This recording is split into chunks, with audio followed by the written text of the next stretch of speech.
Hey, good morning. Thanks for joining in, guys.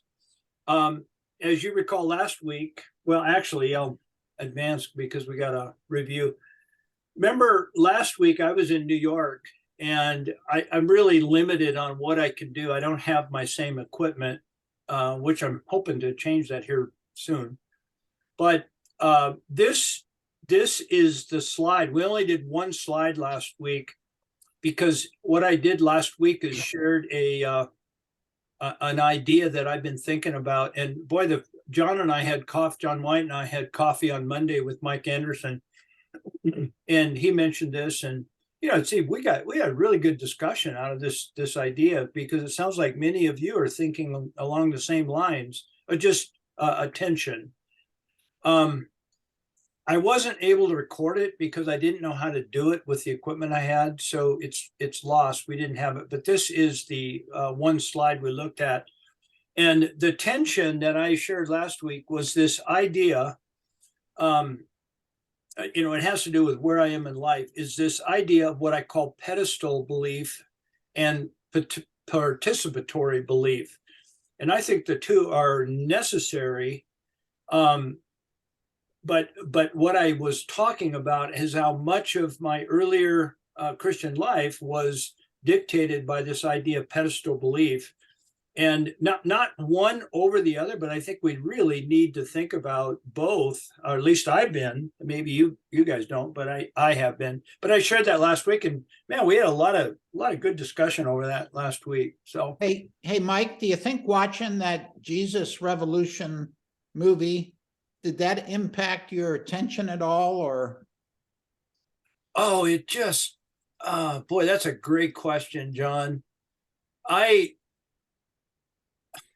don't, it really reinforced the idea. I think Chuck Smith was a saint during that time. And when I think of my own life and the biases I have and so forth, and how he was able to transcend that and receive this young Lonnie Frisbee into his home, that was so moving for me. What he had to give up that he thought was correct, that was appropriate. He was really, yes, I think, I don't know how, but I think it really, it reinforced it. Yeah. Something else. Chuck Smith demonstrated an embrace of something outside of his world, of his box.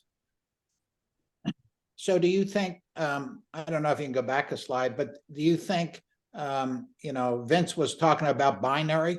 Do you think both of those kind of are meshed together as opposed to one or the other? Well, I think I'm going to actually talk about pedestal belief a little bit in this thing. I think we as people tend to migrate to one or the other, but I think there's validity in both. And it has a lot to do with the mystery of our faith, the mystery that we are being invited into. And my response at this stage is just, Mike, when I feel resistance, not so fast, man. Back off. Back off. That's I'm hearing that more and more in my head. Just back off. Yeah, it's bigger. So anyway, let's go on. This morning in this session, here's the text, just two verses. Jesus said, remember, they're in Bethany. Mary has just anointed the feet of Jesus with the very expensive ointment or perfume. We call it nard. And Judas, it really torques him off. And we've actually talked about that. And now his response, Jesus, he says to Judas, leave her alone, so that she may keep it for the day of my burial. You always have the poor with you, but you don't always have me. That's the text. So there's a step one that I want to talk about. And Step one is, guys, this is how it's the avenue that I'm interpreting the of what is happening in John, all based on what John is communicating, my understanding what John is communicating. And I think Jesus is stepping into, through his act on the cross, he's going to break the power of something that is the human problem, the great human problem. And before he dies on the cross and says, "It is finished," I think it's in action. I think he is breaking the power of the human interaction problem. And I've identified a step one. Now, guys, this is me. This is from me. I didn't read this anywhere. But you can take it, chew on it, do with it what you want. But I'm identifying an action that Jesus is asking us to participate. There's that word, participate in what he is demonstrating. That's my belief. When Jesus says, "Follow me," I think, now I'm putting it in my language and in my way of stating it, but I think that, gee, I ought to do step one. So that's my perception. Here's step one. The thought, and we're going to go back to Leviticus 16 here, the thought of a returning scapegoat from the Levitical practice initiated in Leviticus 16, thousands of years before. I mean, well, at least 1500, before the New Testament. That was devastating.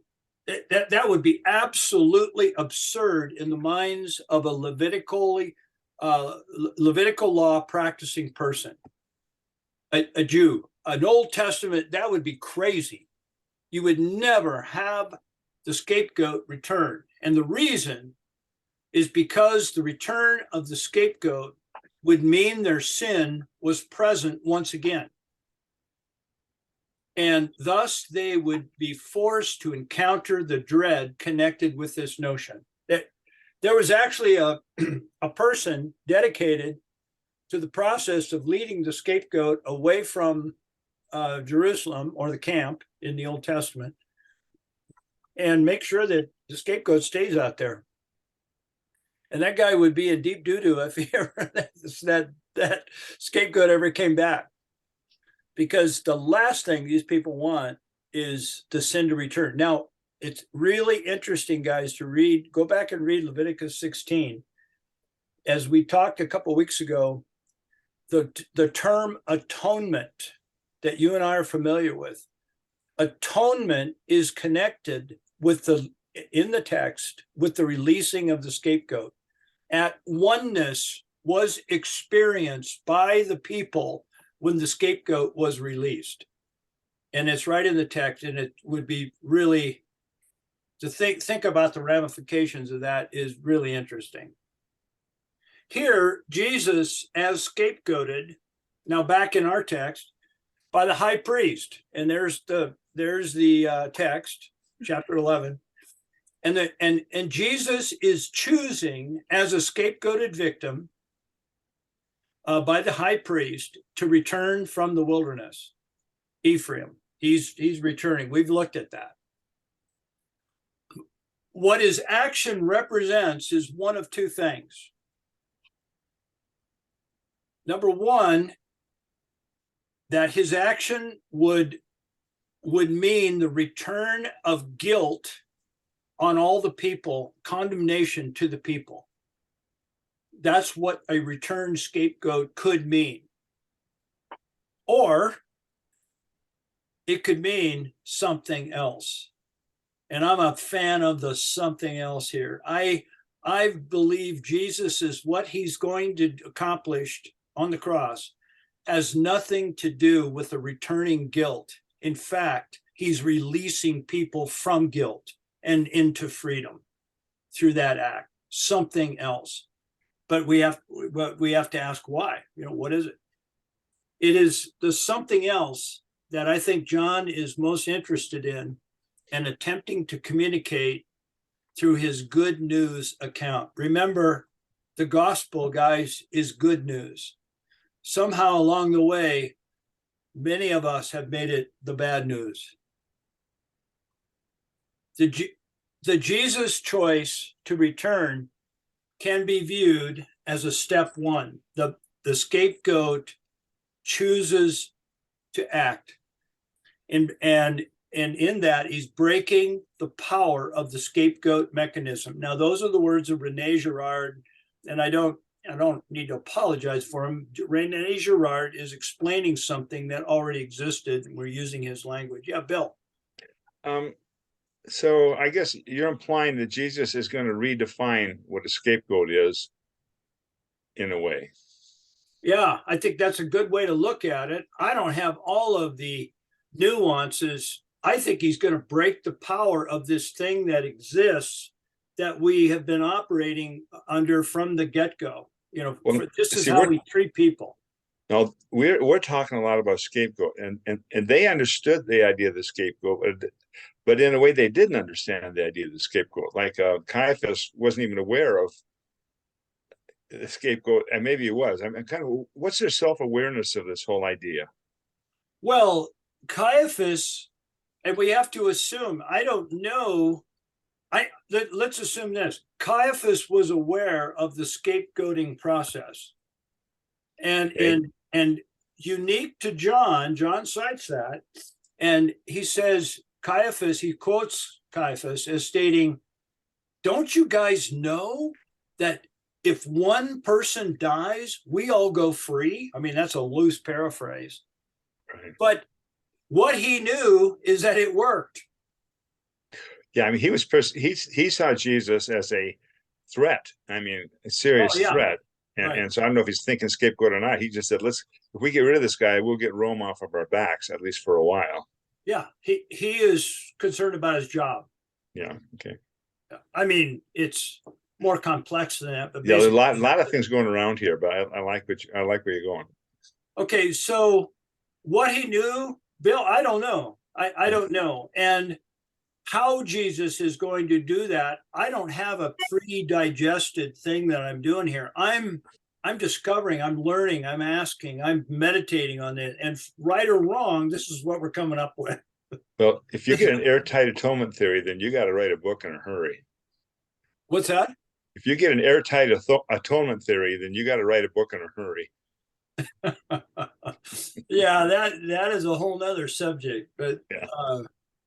Okay, so we're looking at this. I'm viewing the fact that a step one exists that I'm identifying because the scapegoat, the identified scapegoat, is choosing to return.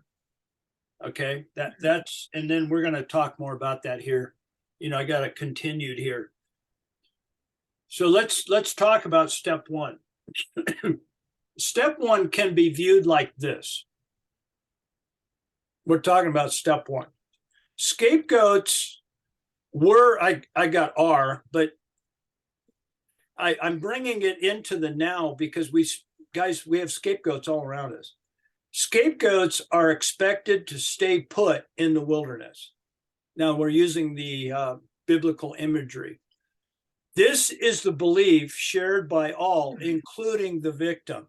The victim, the scapegoat always stayed put. Now the victim was a goat, I know that, but scapegoats don't return to the biblical use of the term camp. But here, on contrast, Jesus, he's acting contrary to that expectation. He's in the faith. There you go, Bill. There's your, yeah, I'm showing how Jesus is different. That's true. Now I got a key here because I think this is really important and it transcends, it brings it as an application to my life and your life. So the key here, Jesus is able to do this because he's acting outwardly, sourced from what is true about him. what is actually true versus a falsity. And it is true to him, and he's experiencing it experientially. Now that has always been a bad word used when in my Christian upbringing. You didn't talk about experience. It was all about faith. And I mean, in the teachings that I've adopted over the years, it's faith or experience. The train, the engine on the train, and the coal car or the caboose, and I think here experience is huge, because Jesus is actually experiencing it. The thing that I have noticed throughout the years, we talk about relationship with Jesus Christ, but there's a lot of fogginess in that whole thing. And it has to do with an assent of certain beliefs that are in place. And because of that, I have a relationship. I think that's somewhat true, somewhat. So Jesus, this is so important. He is acting experientially. He is embraced this relationship with the Father, and it's paramount in how he speaks about his relationship with the Father. And because of that, we're going to see some amazing actions that he's able to do because of this experiential reality inside his being. Within this relationship, he knows, not a mental doctrinal statement. He knows experientially what safety feels like. While facing, and now right here, he's facing pending doom, the cross. Because of this safe place, he's able to pack his bags, and he's able to turn towards the doom of what he knows he must face. He chose, it says in Isaiah, he set his face like a flint towards Jerusalem. And he did that out of an experiential, safe place with the Father. And it's this experiential reality which is his safe place. I'm saying, guys, this is the only way he's able to do this. Now, I've got a little side note here. From my upbringing, and I'm not opposed to it, I'm grateful for my Christian upbringing. But coming from a pedestal-only belief, which is part of my experience, it tends to separate one's own experience from this reality. And the reason is if we put Jesus on a pedestal, our experience is acknowledgement over and over, a type of loyalty, a type of gratitude, a type of thankfulness, which is, I'm not arguing with, but it ends there. That becomes my Christian experience, that Jesus is the one who did it all for me. And I am extremely grateful. And because of that, when I die, I'm going to go to heaven, but that's it.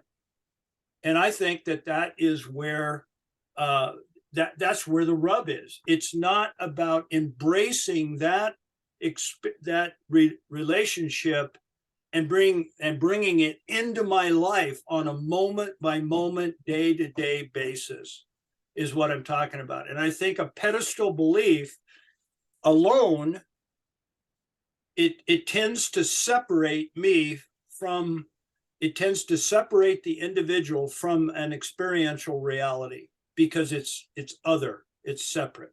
Now that's my own thought there.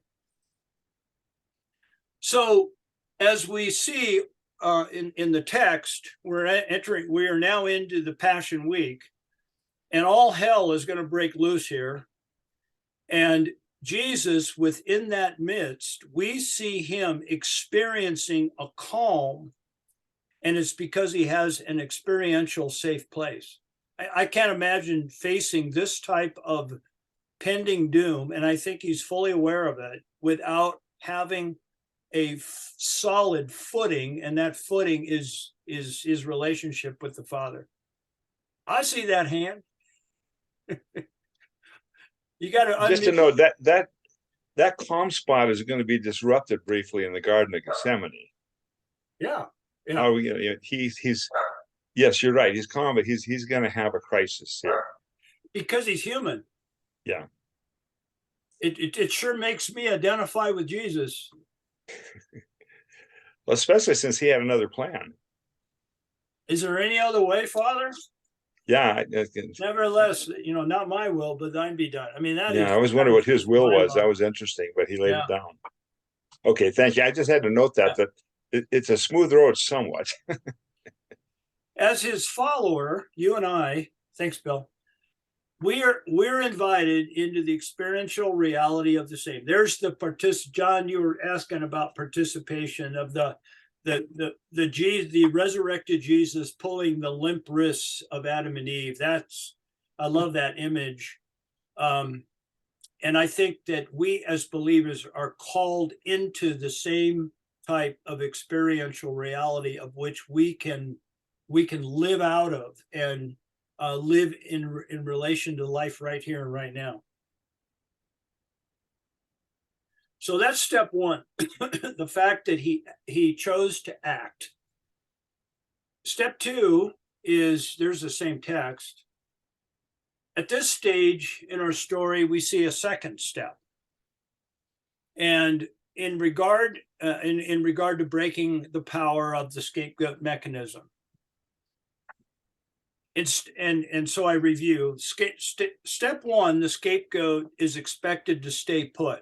Jesus acts differently. He decides to return. In step two, in a similar way, the scapegoated victim is expected to remain silent. Again, I realize the scapegoat is a goat, doesn't talk, but figuratively here, the victim does not speak on their own behalf. It rather, let me go on. Rather, now I'm doing an analogy here. The scapegoat victim passively assumes the role of victim. The scapegoat victim receives the comprehensive guilt, brings it in, receives the suffering in connection with that guilt, which then gives way to absolute banishment. We call this type of behavior being a doormat. That is what the victim is the scapegoated victim is expected to be, a doormat. And of course, that really has bearing on comments about, why Jesus died on the cross and why didn't he stick up for himself, but he and so forth. So, and part of being a doormat is going into silence. This is part of the human problem of remaining in silence, of assuming the role of victim. We become, as people, initiator, forcing people into silence, or we become the victim. We in an unhealthy way, we remain silent. We assume the role of the guilt. In contrast, Jesus acts very differently. While being scapegoated, he breaks the silence. That's expected. He breaks the silence by speaking out on behalf of another. Not only another, but we see Jesus speaking out for one who is viewed within that culture as a second-class citizen or another scapegoat. We see the scapegoat speaking out on behalf of the scapegoat.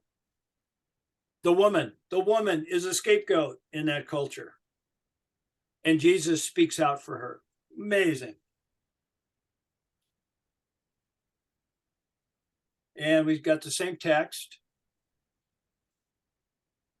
Our broken system, now I comment, our broken system in regard to how we treat each other expects a voiceless victim.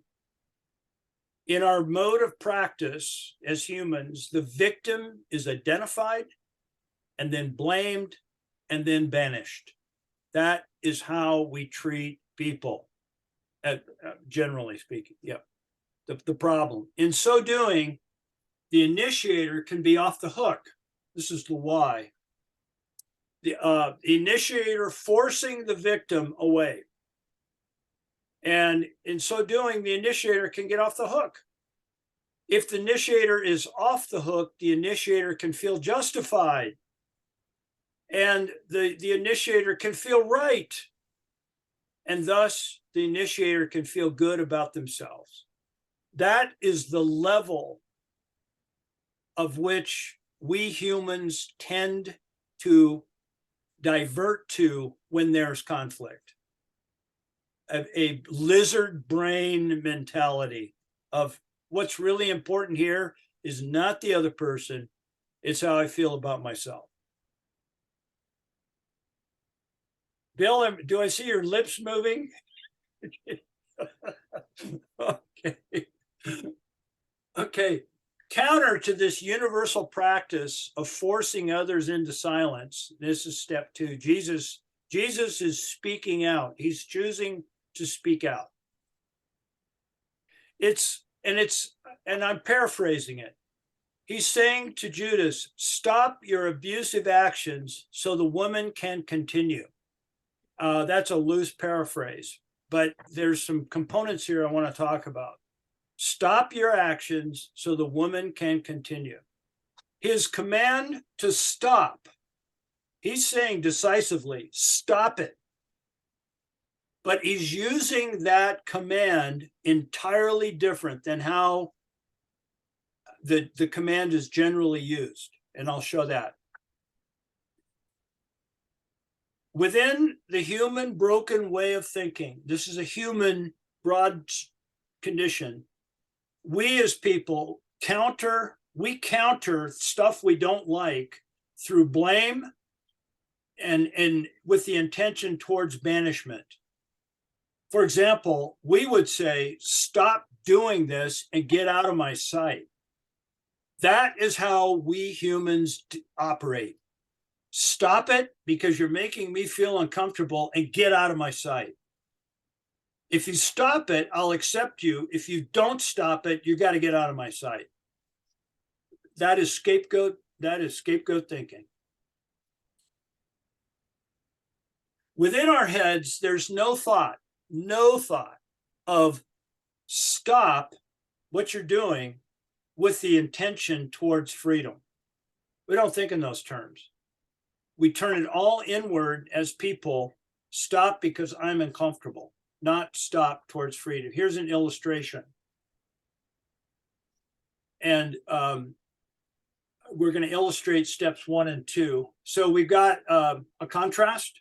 We've got the default human mode, which would be the scapegoat mechanism. And then we got the Jesus directive to stop. And I'm going to show a difference here.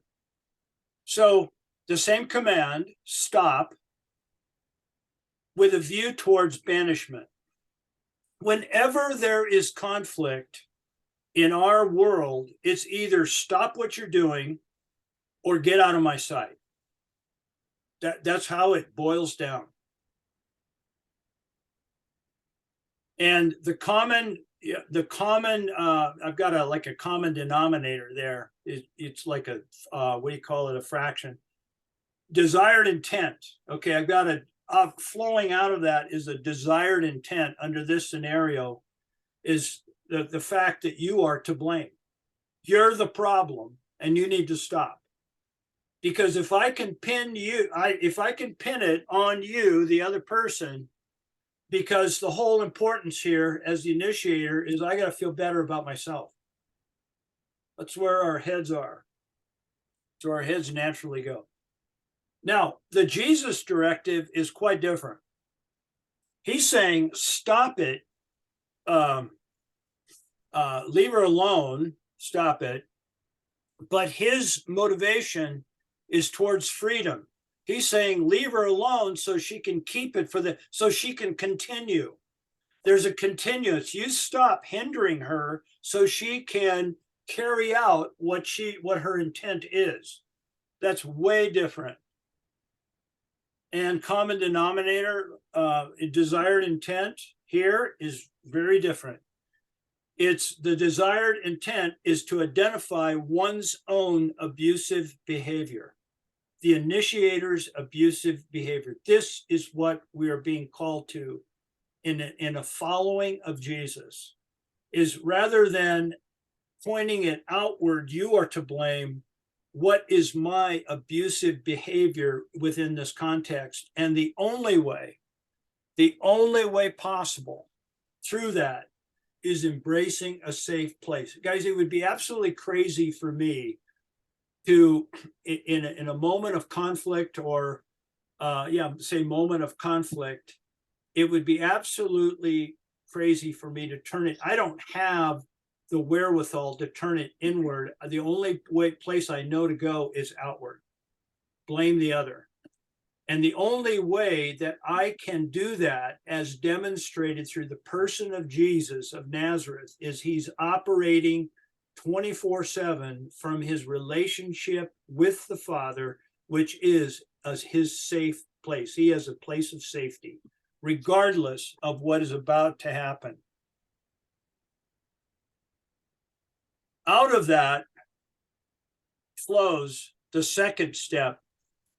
And if I have a place of safety, then I can move to the second step. I am free to break the silence. If I'm not operating out of safe place, I will bounce around like a floating balloon with no substance, with very little footing. I don't know who I am. I feel like I need to speak out, but the unsurmountable peer pressure is there, and I can't speak out. I can't speak out on behalf, and I really lock myself in a box, and I'm in silence as the scapegoated victim. I'm in silence. I'm not free to break the silence. What this looks like, a couple of observations, and they're live in the text. Guys, this isn't a classroom here in front of us. This is not a lab where we're using micro portions to demonstrate a reality. It's not a simulation. This is real life.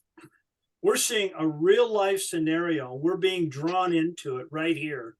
And this is what we can learn about this through the person of Jesus. Jesus is fully aware that his betrayer, Judas, the one who will initiate the coming horrific process, is standing right in this same room and is creating havoc right here. Guys, how would you feel if you're in that situation? My goodness. While experiencing the angst of what lies ahead, Jesus observes Judas's comment, and he keeps his cool. There he's silent, but it is silence under control through his relationship with the Father. This is mind-boggling that Jesus would allow all this to occur. It's mind-boggling that he would allow the person of Judas to be in the team in the first place. That's a whole nother discussion that relates core to this. He does respond. He speaks decisively. And when he breaks the silence, there it is, through clarifying what is actually happening. Keep it for the day of my burial. He breaks the silence. Let her continue. He is able to do so because he's operating from a safe place. There it is. Number two. So he allowed it to continue, but yet he does tell him to stop. He continues, number two, he continues to explain, Jesus continues to explain what is underlying his directive by describing Mary's action as an alignment with Jesus into the reality of this one-time event which is about to occur. He is he is showing inclusion, bringing her in and identifying what is really behind the act in itself. Her act is a sacred acknowledgement of what will be true. In contrast to her actions, he says he provides further support for her by stating that those present, he's commenting on Judas's comment, and indirectly giving support to her by stating that those present, those around in the room, always have the power to act for the good on behalf of the poor. The poor you have always. And there's yet another scapegoated group, the poor. If we're looking for a scapegoat, we look for the poor. The reason being is that the poor are present at all times. That is the essence. Let's see what else I got here. In this regard, Jesus is equating Mary's one-time action with the multifaceted daily opportunity for those present to act for the good on the behalf of another. You always have the poor with you. You've got a 24/7 opportunity to act on their behalf. This too is only possible through acting from a known safe place. Without a known safe place, there is limited capacity to act for the good on behalf of another. So we go into table time. I talked a little bit longer today, but I like to get your comments. Within this small celebratory gathering, there are 3 scapegoats, and they each represent a type of scapegoat that we as humans identify and blame. One has to do with being different. That would be the person of Jesus. Because Jesus is different from their perspective, he is an easy target for a scapegoat. The second is one to do with gender.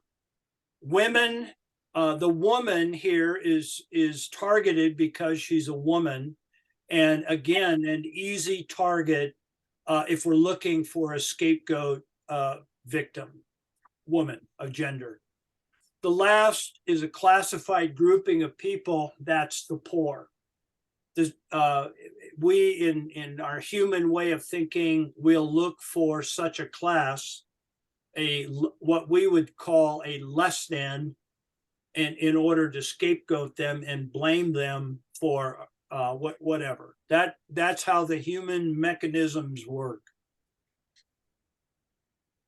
What was true then is true now. The way we humans treat other humans is being demonstrated right here before us. Through Jesus, we are invited to stop the madness. And the only way we're able to stop is through an experiential, there's that word, experiential adherence to safe place. I've got to be operating experientially from a place of safety. So what does it, let's talk about this. What does it mean to you guys to treat other people from a place of safety? Talking Mike, yeah. Mike, you have a slide back there, a couple places where you showed Jesus in a safe place. You circled it a bunch, and then you pushed it forward to other people that would go to the same safe place. Can you bring that up? The illustration? Yeah. Right. Or there. This one or the next one? That one. Okay. Okay, I want to get a clear definition of what you mean by a safe place, because Jesus is not in a safe place. He's going to be sacrificed, and his followers, when they follow him, will not be in a safe place.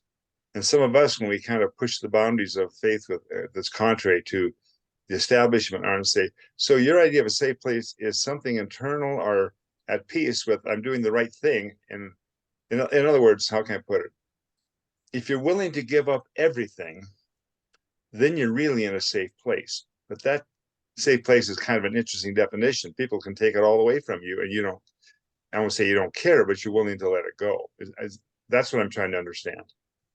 I think So what if- Mike is saying is that if we are seeking and close and walking with the mind of Christ, we are in a safe place. I agree, but I mean, there's sort of a sense So- of the world sees it as a very unsafe place because they can do what they want with you. Yes, but if you're in a mind of Christ, you are in a safe place. The only way Granted. possible is through embracing that safe place. But you're not protected from the world, Sure you are. You're in a safe not place. physically.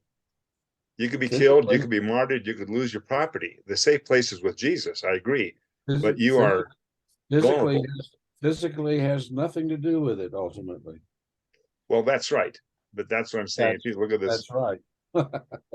I'm just saying that this is a very as outside looking in, this is a very unsafe place. I mean, Mike, you see what I'm trying to say is I'm agreeing with you. I'm just saying that so we clarify this, safe has an interesting definition here. I think we ought to listen to Dave on it because I Dave, agree. I was Dave, just thinking, yeah, it's very scary sometimes going into these places, and even Jesus had some fear going into this place. well, I think the point is how can you face the atrocities of a cross? How can one face what is going to happen during the cross event and attend a dinner party and keep your cool and watch your known traitor talk? I mean, I don't know if I could react like that. But Jesus, the only way Jesus is doing that is because he's operating out of what I have coined safe place. Yeah. I would call it being right. And I don't mean that's different than being certainty. I don't mean certainty, but you're doing the right action. I would coin it as he's operating of what truly exists, not of what he's created in his head. Because I think that's where I'm reminded of the story of Jim Elliot. We want to talk about safe there you place. A perfect example. He knew what he was called to do. He knew what the Spirit, the mind of Christ was telling him to do. He was well aware of the physical risk. He was well aware that a lot of people thought he was nuts. You don't go into that tribe. All they do, nobody ever comes out of there alive. He went in because he was embracing a safe place. And he says, I am doing what the Father is calling me to do. And flatly, although I don't know that he ever uttered these words, if I die, I die. Yeah. There's that willing. You're safe because you don't have to hang on to anything, including your life. Yeah, or your property, or any of the rest of the stuff. So what does it mean, guys? What does it mean to actually treat people in a live situation from this place of safety? What does it look like? It's usually risk taking. When you stand up for the other scapegoated people, you're going to be thrown in with them in the pot. So be prepared to take that risk. Yeah, that's really true, Bill. We're going to see that, I think, next week or week after. We're guilty by association. Yeah, that's really true. So it's risky, yes. I mean, our pastor Darren has kind of been scapegoated in a lot of ways already and taken a risk by starting the separate church. And I could go on about this stuff, but it seems to me that I hate the word progressive, but there are a lot of people asking questions about things that we never dared ask questions before. And in even asking of the questions, we find ourselves being thrown into a possible scapegoated area. Oh yeah, it happens all the time. Yeah. I think probably everybody on this call has been scapegoated. We know what that feels like. Or I know for me, I've been on both. I've been the initiator and I've been the victim. I know what both feel like. And probably I you do too. think one of the great powers is not a right word, but that Jesus has, where he says he knew he can, summon legions of angels to help him. And this whole thing doesn't need to play out the way the world is making it play out. He had options, but he chose not to do those options because he felt the will of the Father was, otherwise. Yeah. But he's coming from a place of has a reservoir of power Oh, that it's in his hand to use or not. That's a different position than I'm out of power, and if I help you, I'll have even less. Yeah. So I'm not going to do it. yeah. Because I feel victimized. Yeah. I don't think a person who's the biggest man in the room feels like a victim. I don't think the guy that's got resources that he opts to not use feels abandoned. Jesus was Yeah. working, I think, from a place of it's not a zero-sum game. If I do something for you somehow or another, I'll be lesser for it. Right. He's not taking from what he has, which is limited in the mind's eye, and giving to somebody. So now I have less now. Yep. He's coming from a place of limitless ability, limitless resources, limitless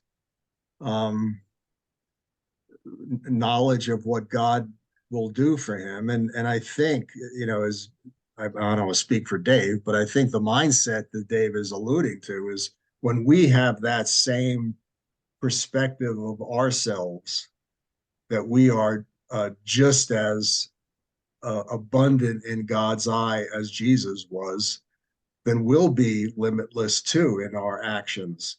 Yeah. The things that he did because he knew he's got more. Yeah. But what we sometimes don't, or at least myself, what I sometimes don't do is because I don't want to have less. If I give it to you, then I won't have as much. Right. And Jesus was a replenished river all the time, but for him to give his life, he knows that one day that he'll have another, that God's going to raise him from the dead. Yeah. That's the power that we have. And I'm kind of coming slowly to that awareness. It's not that I have this power I could use, I'm not using it. It's that I have a savior who loves me so beyond my own ability to understand that I'm safe. I mean, I'm safe. Someone picks on me because I'm going down a wrong path. I might be a wrong path, but I'm still safe, and I might return. I hope I return to the right path, whatever it is. But I'm not scared about making mistakes. Okay, that's a big statement right there. That's a shift. That's absolutely true. I mean, that is when I'm talking about safety, I'm thinking safety 24/7, regardless of my mistakes. And that's exactly right. Vince, I really loved your comment, the use of the word reservoir. That is exactly right. Jesus was operating out of a reservoir and able to face this horrific reality that's approaching because he has a reservoir. Well, I think of the fountains of living water kind of a thing. It's not a dead cistern that's got it's a gallon cistern. So once you get through that gallon, you're done. Yeah. This is a fed reservoir that has no end. Yeah. And it's a mindset. It's a mindset that Jesus had. It's a mindset that I think he encourages us to have too. We achieve it to whatever degree we achieve it, but it's something that we're encouraged, I think, to put ye on the mind of Christ, the way he thought. And in the situations he was in, we're supposed to be able to picture ourselves in those situations. We may not be as successful as he was, but we're to endeavor to be. I think we're called, John, you speak. Go ahead. Yeah, I was just going to ask a question. So do we need a safe place? Are you addressing the issue of defining a safe place in a way before we say we need it? Or why we need it, or You know, why we need it? Well, yeah, absolutely. I prefer a safe place to live. I would, if I had a choice of safe or unsafe, I would pick safe. You know, but before I retired, I could imagine myself coming home from work telling, honey, I'm really sorry. I lost my job today because I had to take a stand that was not popular at work. But don't worry, we're in a safe place. And that would have caused an interesting home discussion, you know. So, so I read the other day, truth has many sides. Yeah. And it's not that truth changes. Truth is truth, but it just has many sides of, what should I say, ways of perceiving it, looking at, understanding it. So Maslow, in his hierarchy of needs, right, has the ground floor of our basic needs are physiological: food, shelter, clothing. Mike uses the same kind of thing in his circle all the time. yeah. The next level up on Maslow's hierarchy of needs is safety. And then the one above safety is love. Yeah. So you can't really talk or experience love unless you have physiological: food, shelter, clothing, and unless have experienced safety. Love is, just out there. If you're not in a safe place, Maslow would say, right? So this idea of safety is really pretty interesting. If we're talking about how I'm going to respond to Judas in, getting after Mary, right? If I'm not in a safe place, I can't really respond with love. So this safe place, the mindset of Jesus, as Dave was saying, and Mike would say a lot, and Vince said, is a way of, what should I say, looking at this. I would go back, Mike, you said earlier that Jesus, I'm trying to think how to re-say it. Jesus was able to respond because of his relationship, which is 24/7 with the Father. So I think the safe place comes out of that we can have too, a relationship with the Father. And then that relationship gives me the freedom. I mean, we're all saying the same thing, just looking at it a little differently, I think. It gives me the freedom to respond, to live. Yeah. But I think of Martin Luther at the Council of Worms standing. I stand on the word of God. I can do no other, knowing he could be burned at the stake. In that, Luther had his issues, but in that point in time, he was operating out of a safe place. You couldn't scare him. I would agree with you. Some would say he just thought he was right? But that's an interesting concept. Yeah. I would say it's probably bigger than that. He probably, right, was more than just a mind thing. It was bigger than mind. He certainly believed he had the word of God in a position that needed to be expressed and wasn't going to. He would have felt more at risk to acquiesce to their demands as opposed to stand and oppose them. He said, "There's two risks here. I can't take that other risk." As a scapegoated victim, it's easier just to remain silent. Yeah. And sooner or later, those smoldering occurs and then it explodes. We're talking about safe place, guys, and really a great place to spend some time in meditating, because it brings this idea to definition, is Philippians chapter 2. Have this mind in you. Dave's already mentioned it, which is in you, which is in Christ Jesus. We are called to that same place of safety. It really bears its head when we come up in conflict or when we're in a dire strait. When we're in a cushy way in life, we don't really think about this too much. It seems to be either conflict, difficulty, well, I would say stress is a byproduct. difficulty, which really it taps into the reservoir.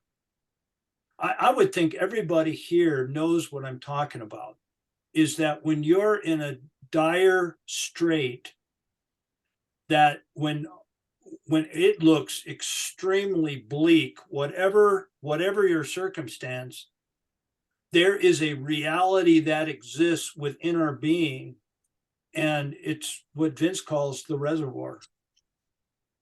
It's there, and we don't make it, but it's real, and we can operate counterintuitively, where we ought to fight back, we ought to kick Judas out, we ought to, criticize this or that, or do that. I act differently because I'm operating out of a different reservoir. Love that term, Vince. You guys know what I'm talking about? We're working at it. Yeah, no, that idea, I mean, it's a great picture. I think that, so if I'm under attack or in conflict, I'm going to strike back because of a lot of things, but part because my identity is at risk. Who I am and what I believe maybe is at risk. So I'm going to strike back. But I think all these things come out of this safe place. And if the safe place is a reality, right? So if I experience God's love and know, back to Bill, if I know that Jesus loves me and am very comfortable with that, I'm free to make wrong choices, the wrong road, right? And I don't feel like I'm going to sink and drown. Yeah. So this reservoir that we can draw from really is this relationship, I think, the reality of a relationship that is ongoing and alive. Yeah. We used to have this analogy in trying to share this concept, is if you're in a wrestling match, if you remember tag team wrestling back in the day, if you're in a I do. if you're in a wrestling match and you're up against an opponent that is just too much for you, your mindset is, this thing is insurmountable, I can't take them, I mean, this is crazy, I'm being sacrificed here, this isn't even a fight. Yeah. But in the corner on the other end of that string is Jesus. You can always tag off, and you can say, like, this is way beyond me. Yeah. Jump in the ring, you take care of it. And it's a great comfort. Yeah. It's a real good segue for me to, for lack of a better word, plug my monograph and tell you guys to go in and read the last paragraph of my monograph again that I sent out about. I got to read that. Yeah. Yeah. It's the one on the name. Yeah. Yeah. I'll read that. Dave, thanks for sending that out. I haven't read it yet, but I will. Thank you. It's bye, Dave. Are you taking off? Gotta go. Okay. We'll see you next week, Dave. You know what hit me was when you talked about Judas, all of a sudden I thought of that parable Jesus talked about, the tares and the wheat, and tares and the wheat, so we rip them up. He says, don't rip them up, because you might damage the wheat too. And of course, I think a part of that is you may be mistaking tares are wheat, but the point is, if you're in a safe place, you can allow that to happen. It's not going to upset your apple cart. That's a great analogy. That's exactly correct. Everything inside of me wants to tear it up. Yeah. Yeah. And Jesus said, leave it alone. That's really good, Bill. Yeah. John. I just want to wake Totsi up. Hey, Totsi, you got any words of wisdom for us? The problem I have is, for most of my life, I've not acted from a place of safety, but I've acted from being, in my mind at least, that I've been a scapegoat, from my racial background and whatever. So for me, though, the fact that I was scapegoated in Maine And, you know, the way I reacted, at least at that time, was I reacted in the sense of, you know, I wasn't going to burn all the documents that I had and screw them over because of what they did to me. I ended up, you know, trying to continue to get their licensure going for what I was mainly hired for in the first place, and get the and not get back at the guy who had got me, you know, from Europe, kind of a thing. And so for me, though, when I look back at that, it was actually instead of it being a you know a really dark den of experience for me, it's my mountain type experience, because it ended up actually getting me spiritually in a safe place to where I accepted Christ. And so now I'm in a place of safety after being, in my mind, a scapegoat for most of my life, to being in a safe place in the presence of God and Jesus, okay, because of Jesus. So I don't know. That's kind of the struggle I've been having throughout this whole discussion. That's really interesting. We've spent most of our time pretending we're Jesus, right? And how we view this, you know, situation, story. Can you imagine what it was like from Mary's point of view? And I think most of us don't have a real good feeling for victims to being, you know, whether it be the poor people, the Black people, the Japanese people, right, from the victim side. Yeah. And how does this conversation, that would be another whole interesting thing. How does this whole conversation play out in terms I of? had that thought when Mike presented it, and I lost that thought. But Mary must have just sat there and just had such a sense of relief. Jesus She must have defended been her. crushed, right? And then Jesus comes to the rescue. Yeah. Big rescue. Yeah. Imagine that. Yeah. Yeah. Leave her alone, Judas. Leave her alone. Let her go. Yeah, You man. talk about a safe place, huh? Yeah, that was a safe place. Wow. Wow. Be All with right, you. guys. Time to go. And wow. John, we'll see you at 1 o'clock today, Vince. Well, Vince and I are going to meet like 12:30 outside. So Okay. It starts 12:40, and 1 o'clock is when it really Okay. kicks You off. didn't get reserved seats, did you? No. Okay. I hope nobody's there because I don't do crowds. So Not there either. You pick your seat when you sign up, I think. Yeah. So Thanks, Mike. enjoy the movie, guys, and we'll see you next week. Bye for now. Bye-bye. thanks, Mike. Yep.